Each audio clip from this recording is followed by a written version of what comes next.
Hi guys, this is editorial analysis for 8th November 2016. Let's go to the first one. This is from the Hindu newspaper. It talks about the problem of smog in Delhi, air pollution in Delhi, and it talks about, it gives out certain measures to tackle it. So I'm going to discuss this editorial in 7 points. It's basically 7 measures to tackle this problem.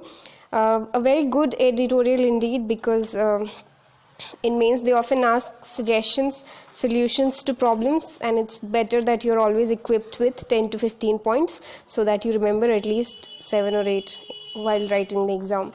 So firstly, the author says that the paddy straw that is generated in the neighboring states, that is UP, Punjab, Haryana, that we should convert that paddy straw into livestock feed, or compost or raw materials for power generation. It can be used for biofuel production, and also it can be also used for mushroom farming. So demand for mushroom is growing in India. They are also nutritionally very important. So that paddy straw can be used for mushroom farming also. Second point, the farmers, they need state support to deal with this. They need assistance with supplemental stocks of urea and molasses, green fodder and legume waste. Third measure, we should modernize the brick kilns of the surrounding areas. We should pave the roads to curb the dust, and there should be zero tolerance to agencies that leave behind exposed mud after executing their projects. Fourth point, Delhi's bus fleet should be augmented, preferably doubled, with modern high-capacity zero-emission electric vehicles. There should be higher parking fees also for private vehicles. Fifth point, Delhi government has already responded by shutting down schools for now, and the burning of waste has also been banned as of now. Sixth point, we have to strengthen the central pollution control boards and the state pollution control boards.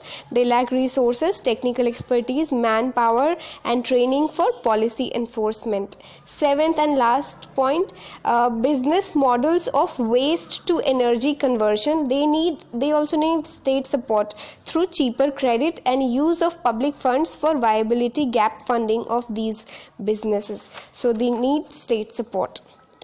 So that's the first editorial. Let's move on to the second editorial. This is from this is also from the Hindu newspaper. It's on the entire issue of the government banning NDTV for a day, NDTV news channel for a day. So we'll discuss this editorial in 3 points. First point, the author says that this entire episode reflects a healthy functioning democracy in our country. There's a free media that is intensely scrutinizing the government, and there's a government that is showing proactiveness to national security issues, and if there is a dispute between them, it is going to be settled by an independent judiciary. So it is going to be settled, this dispute between the government and NDTV is going to be settled by an independent judiciary. Second point, the author says that we need to redefine the Cable TV Networks Act 1995, the program code, and the censor board guidelines, etc. more clearly. We need to redefine these acts more clearly so that the reasonable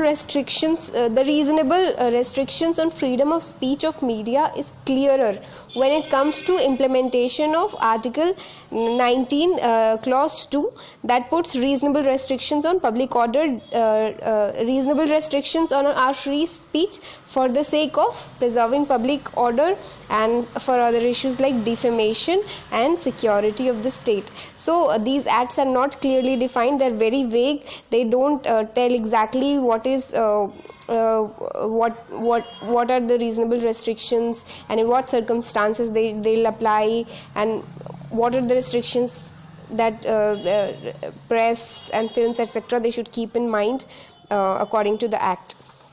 The third point is that the government should not be granted unfettered powers to ban TV channels, films, books, etc. They should first take it to the judiciary, which in our country is an independent judiciary, and after due consideration, the court will grant the request only if it is convinced that the ban is necessary and is proportionate in the circumstances. If the government has to take an action in emergency, it'll first take its action and then it can later go to the judiciary and justify itself. And if it has acted wrongly, then the victim must be compensated. So that's on the issue of banning of NDTV. Guys, let's move on to the next editorial. This is from I think this is from Hindu, I'm not sure. Yeah, this is from Hindu only. It says that a recent survey has shown that our progress on the implementation of National Food Security Act. I'm sorry, those are just kids. Implementation of National Food Security Act of 2013 is satisfactory, but yet there are some concerns that we have to address. We'll discuss this editorial in 3 points. The first point is that we need more research on adequate and safe intake of proteins, energy, vitamins and minerals, along with proper health and social environment. So more research on these topics is needed. We should focus more on nutritional aspects, quality of food and diet diversity now.